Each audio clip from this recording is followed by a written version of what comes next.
ओम श्री गणेशाय नमः। आज हम कर रहे हैं श्री शिव महापुराण के रुद्र संहिता के अध्याय 13 का श्रवण और अध्ययन, जिसे सुनने से पहले करते हैं भगवत नाम की माला।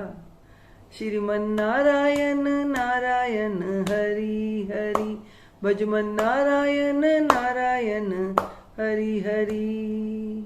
तेरी लीला सबसे न्यारी न्यारी, हरि हरि। ओम नमः शिवाय, शिवजी सदा सहाय। ओम नमः शिवाय, शिवजी सदा सहाय। ओम नमः शिवाय, शिवजी सदा सहाय। इस अध्याय में शिव पूजन की सर्वोत्तम विधि का वर्णन किया गया है। ब्रह्मा जी कहते हैं, अब मैं पूजा की सर्वोत्तम विधि बता रहा हूँ, जो समस्त अभिष्ट तथा सुखों को सुलभ कराने वाली है। देवताओं तथा ऋषियों, तुम ध्यान देकर सुनो। उपासक को चाहिए कि वह ब्रह्म मुहूर्त में शयन से उठकर जगदम्बा पार्वती सहित भगवान शिव का स्मरण करे तथा हाथ जोड़कर मस्तक झुकाकर भक्ति पूर्वक उनसे प्रार्थना करे, देवेश्वर उठिए उठिए, मेरे हृदय मंदिर में शयन करने वाले देवता उठिए। उमाकांत उठिए और ब्रह्मांड में सबका मंगल कीजिए। मैं धर्म को जानता हूँ, किंतु मेरी उसमें प्रवृत्ति नहीं होती। मैं अधर्म को जानता हूँ, परंतु मैं उससे दूर नहीं हो पाता। महादेव, आप मेरे हृदय में स्थित होकर मुझे जैसी प्रेरणा देते हैं, वैसा ही मैं करता हूँ। इस प्रकार भक्ति पूर्वक कहकर और गुरुदेव की चरण पादुकाओं का स्मरण करके गांव से बाहर दक्षिण दिशा में मल मूत्र का त्याग करने के लिए जाएं। मल त्याग करने के बाद मिट्टी और जल से धोने के द्वारा शरीर की शुद्धि करके दोनों हाथों और पैरों को धोकर दत्वन करें। सूर्योदय होने से पहले ही दत्वन करके मुंह को 16 बार जल की अंजुलियों से धोएं। देवताओं तथा ऋषियों षष्ठी, प्रतिपदा, अमावस्या और नवमी तिथियों को तथा रविवार के दिन शिव भक्त को यत्न पूर्वक दत्वन को त्याग देना चाहिए। अवकाश के अनुसार नदी आदि में जाकर अथवा घर में ही भली भांति स्नान करें। मनुष्य को देश और काल के विरुद्ध स्नान नहीं करना चाहिए। रविवार, श्राद्ध, संक्रांति, ग्रहण, महादान, तीर्थ, उपवास दिवस अथवा अशौच प्राप्त होने पर मनुष्य गर्म जल से स्नान ना करे। शिव भक्त मनुष्य तीर्थ आदि में प्रवाह के सम्मुख होकर स्नान करें।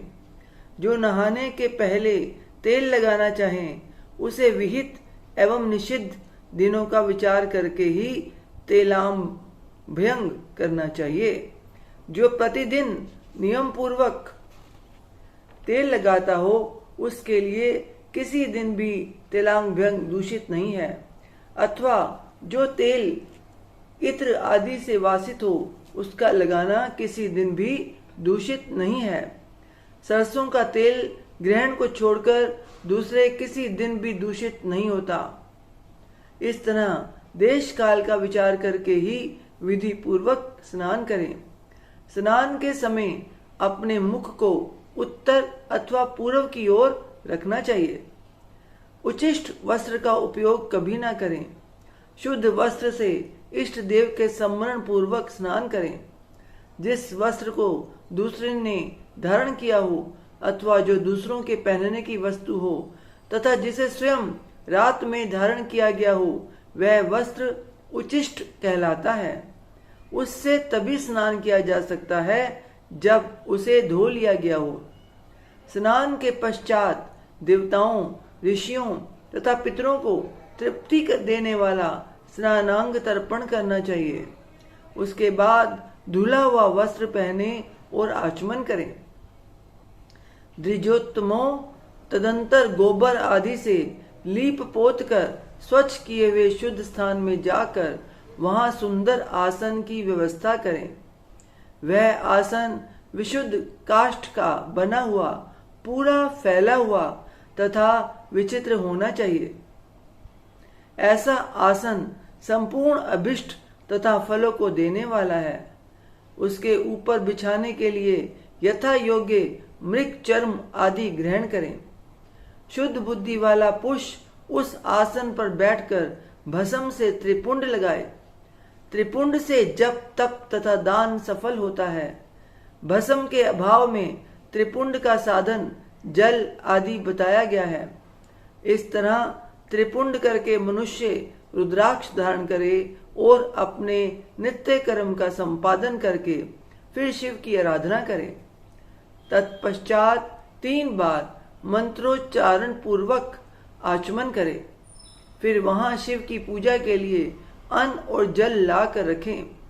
दूसरी कोई भी जो वस्तु आवश्यक हो उसे यथाशक्ति जुटाकर अपने पास रखें। इस प्रकार पूजन सामग्री का संग्रह करके वहां धैर्य पूर्वक स्थिर भाव से बैठें। फिर जल, गंध और अक्षत से युक्त एक अर्धे पात्र लेकर उसे दाहिने भाग में रखें। उससे उपचार की सिद्धि होती है। फिर गुरु का स्मरण करके उनकी आज्ञा लेकर विधिवत संकल्प करके अपनी कामना को अलग न रखते हुए पराभक्ति से सब परिवार शिव का पूजन करें। एक मुद्रा दिखाकर सिंदूर आदि उपचारों द्वारा सिद्धि बुद्धि सहित विघ्नहारी गणेश का पूजन करें। लक्ष्य और लाभ से युक्त गणेश जी का पूजन करके उनके नाम के आदि में प्रणव तथा अंत में नमः जोड़कर नाम के साथ चतुर्थी विभक्ति का प्रयोग करते हुए नमस्कार करें। यथा ओम गणपतये नमः अथवा ओम लक्ष्य लाभ युताय सिद्धि बुद्धि सहिताय गणपतये नमः। तदंतर उनसे क्षमा याचना करके पुनः भाई कार्तिकेय सहित गणेश जी का पराभक्ति से पूजन करके उन्हें बारंबार नमस्कार करें। तत्पश्चात सदा द्वार पर खड़े रहने वाले द्वारपाल महोदय का पूजन करके सती साध्वी गिरिराज नंदिनी उमा की पूजा करें। चंदन, कुमकुम तथा धूप, दीप आदि अनेक उपचारों तथा नाना प्रकार के नैवेद्यों से शिवा का पूजन करके नमस्कार करने के पश्चात साधक शिव जी के समीप जाए। यथा संभव अपने घर में मिट्टी, सोना, चांदी, धातु या अन्य पारे आदि की शिव प्रतिमा बनाएं और उसे नमस्कार करके भक्ति प्राण हो उसकी पूजा करें। उसकी पूजा हो जाने पर सभी देवता पूजित हो जाते हैं। मिट्टी का शिवलिंग बनाकर विधि पूर्वक उसकी स्थापना करें। अपने घर में रहने वाले लोगों को स्थापना संबंधी सभी नियमों का सर्वथा पालन करना चाहिए। भूत शुद्धि एवं मातृका न्यास करके प्राण प्रतिष्ठा करें।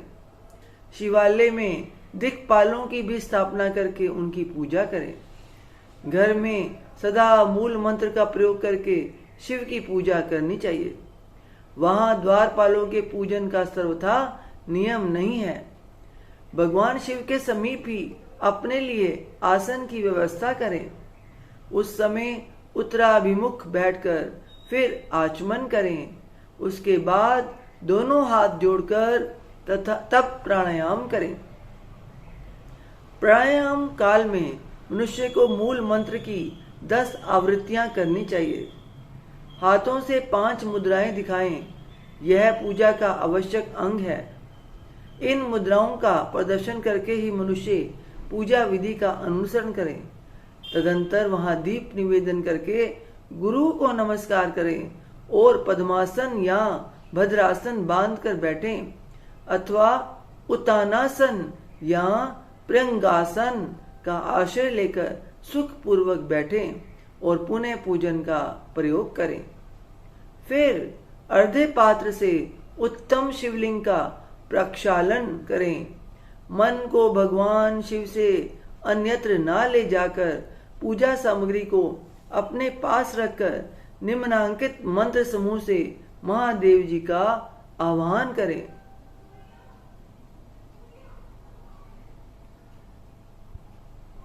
ये मंत्र संस्कृत में लिखा हुआ है, मैं पढ़ने की कोशिश बिल्कुल सही करने की करूंगी। अगर कोई गलती हो गई हो तो ईश्वर जी मुझे क्षमा करना। कैलास शिखरस्थम च पार्वतीपति मतुमं यथोक्त रूपिणम शंभुम निर्गुणम गुण रूपिणम पंचवक्त्रम दशभुजम त्रिनेत्रम वृषभध्वजम कर्पूर गौरम दिव्यांग चंद्रमौलिम कपिद्रनम व्याघ्रचर्मोत्तर्यम च गजचर्मांबरम शुभम वासुक्यादि परितांगम पिनाकाधायुधानिवतम सिद्धयो अष्टौ च यस याग्रे नित्येनति निरंतरम जय जयति शब्देश्च सेवितं भक्तपुंज के तेजसा दुस्सहनवेव दुर्लक्ष्यम देवे सेवितं शरण्यं सर्वसत्तावनां प्रसन्मुख पंकजम वेदे शास्त्रेऽर्थ गीतम विष्णु ब्रह्मानुतम सदा भक्तवत्सलमानंदम शिवमा वायामयहम। अर्थात जो कैलाश के शिखर पर निवास करते हैं, पार्वती देवी के पति हैं, समस्त देवताओं से उत्तम हैं, जिनके स्वरूप का शास्त्रों में यथावत वर्णन किया गया है, जो निर्गुण होते हुए भी गुण रूप हैं, जिनके 5 मुख 10 भुजाएं और प्रत्येक मुख मंडल में 3-3 नेत्र हैं, जिनकी ध्वजा पर वृषभ का चिन्ह अंकित है, अंग कांति कर्पूर के समान गोर है, जो दिव्य रूपधारी चंद्रमा रूपी मुकुट से सुशोभित तथा सिर पर जटा जूट धारण करने वाले हैं, जो हाथी की खाल पहनते और व्याघ्र चर्म ओढ़ते हैं, जिनका स्वरूप शुभ है, जिनके अंगों में वासुकी आदि नाग लिपटे रहते हैं, जो पिनाक आदि आयुध धारण करते हैं, जिनके आगे 8 सिद्धियां निरंतर नृत्य करती रहती हैं, भक्त समुदाय जय जयकार करते हुए जिनकी सेवा में लगे रहते हैं, दुस्सह तेज के कारण जिनकी ओर देखना भी कठिन है, जो देवताओं से सेवित तथा संपूर्ण प्राणियों को शरण देने वाले हैं, जिनका मुखारविंद प्रसन्नता से खिला हुआ है, वेदों और शास्त्रों ने जिनकी महिमा का यथावत गान किया है, विष्णु और ब्रह्मा भी सदा जिनकी स्तुति करते हैं, तथा जो परमानंद स्वरूप हैं, उन भक्त वत्सल शंभु शिव का मैं आवाहन करता हूँ। इस प्रकार शाम शिव का ध्यान करके उनके लिए आसन दे। चतुर्थरे अंत पद से ही क्रमशः सब कुछ अर्पित करें, यथा सांबाए सदाशिवाय नमः आसनम समर्पयामि इत्यादि। आसन के पश्चात भगवान शंकर को पाद्य और अर्घ्य दें। फिर परमात्मा शंभु को आचमन कराकर पंचामृत संबंधी द्रव्यों द्वारा प्रसन्नता पूर्वक शंकर को स्नान कराएं। वेद मंत्रों अथवा सममंत्र चतुर्यंत नाम पदों का उच्चारण करके भक्ति पूर्वक यथा योगे समस्त द्रव्य भगवान को अर्पित करें। अभिष्ट द्रव्य को शंकर के ऊपर चढ़ाएं। फिर भगवान शिव को वारुण स्नान कराएं। स्नान के पश्चात उनके श्री अंगों में सुगंधित चंदन तथा अन्य द्रव्यों का यत्न पूर्वक लेप करें। फिर सुगंधित जल से ही उनके ऊपर जल धारा गिराकर अभिषेक करें। वेद मंत्रों, षडंगों अथवा शिव के 11 नामों द्वारा यथावकाश जल धारा चढ़ाकर वस्त्र से शिवलिंग को अच्छी तरह पोंछें। फिर आचमनार्थ जल दें और वस्त्र समर्पित करें। नाना प्रकार के मंत्रों द्वारा भगवान शिव को तिल, जौ, गेहूं, मूंग और उड़द अर्पित करें। फिर 5 मुख वाले परमात्मा शिव को पुष्प चढ़ाएं। प्रत्येक मुख पर ध्यान के अनुसार यथोचित अभिलाषा करके कमल, शतपत्र, शंख पुष्प, कुश पुष्प, धतूर, मंदार, द्रोण पुष्प अर्थात गुमा, तुलसी दल तथा बिल्व पत्र चढ़ाकर परा भक्ति के साथ भक्त वत्सल भगवान शंकर की विशेष पूजा करें। अन्य सब वस्तुओं का अभाव होने पर शिव को केवल बिल्व पत्र ही अर्पित करें। बिल्व पत्र समर्पित होने से ही शिव की पूजा सफल होती है। तत्पश्चात सुगंधित चूर्ण तथा सुवासित उत्तम तैल, इत्र आदि विविध वस्तुएं एवं बड़े हर्ष के साथ भगवान शिव को अर्पित करें। फिर प्रसन्नता पूर्वक गुगुल और अगुरु आदि की धूप निवेदन करें। तदंतर शंकर जी को घी से भरा हुआ दीपक दें। इसके बाद निम्नांकित मंत्र से भक्ति पूर्वक पुनः अर्घ्य दें और भाव भक्ति से वस्त्र द्वारा उनके मुख का मार्जन करें। रूपम देहि यशो देहि भोगम देहि च शंकर भुक्ति मुक्ति फलम देहि गृहीत्वा धवे नमोस्तुते। हे प्रभु शंकर, आपको नमस्कार है। आप इस अर्घ्य को स्वीकार करके मुझे रूप दीजिए, यश दीजिए, भोग दीजिए तथा भोग और मोक्ष रूपी फल प्रदान कीजिए। इसके बाद भगवान शिव को भांति भांति के उत्तम नैवेद्य अर्पित करें।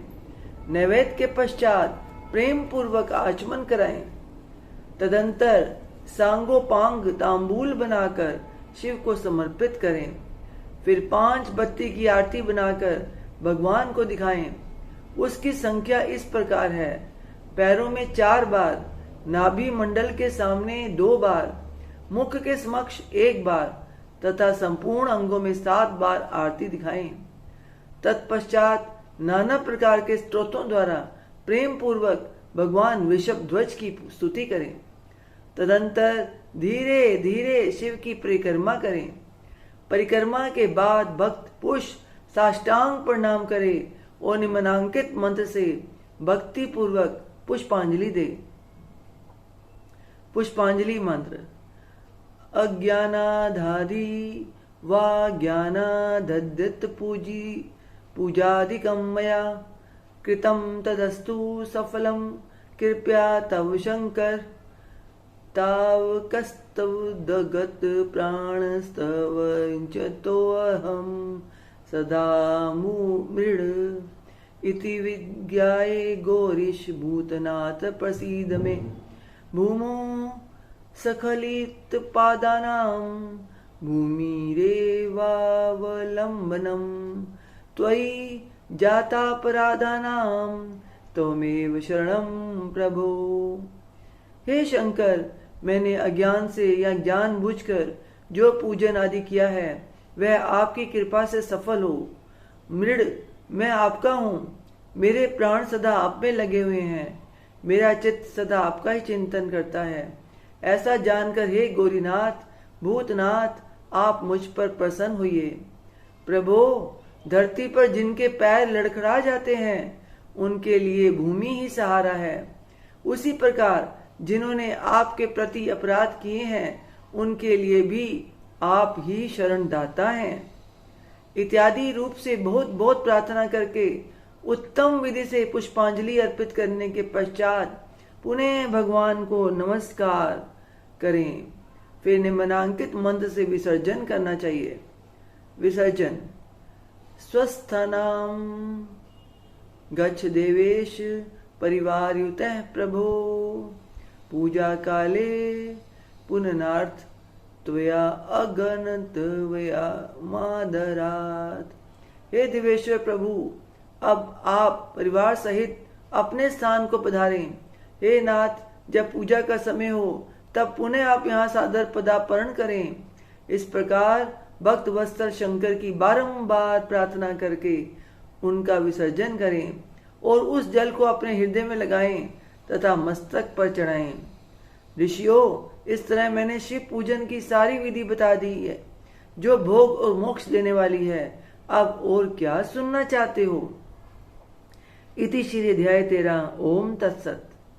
श्रीमन नारायण नारायण हरि हरि, भजमन नारायण नारायण हरि हरि। तेरी लीला सबसे न्यारी न्यारी हरि हरि। ओम नमः शिवाय, शिवजी सदा सहाय। ओम नमः शिवाय, शिवजी सदा सहाय। ओम नमः शिवाय, शिवजी सदा सहाय।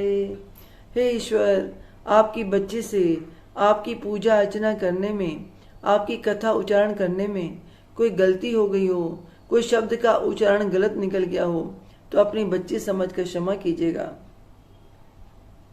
अपना आशीर्वाद भरा हाथ, अपनी कृपा दृष्टि हमेशा हम सब पे बनाए रखिए। बोल सांचे दरबार की जय। जयकारा शेरां वाली दा। बोल सांचे दरबार की जय। जयकारे वाले नू मिठियां मुरादा। बोल सांचे दरबार की जय। जय माता दी, जय माता दी, जय माता दी।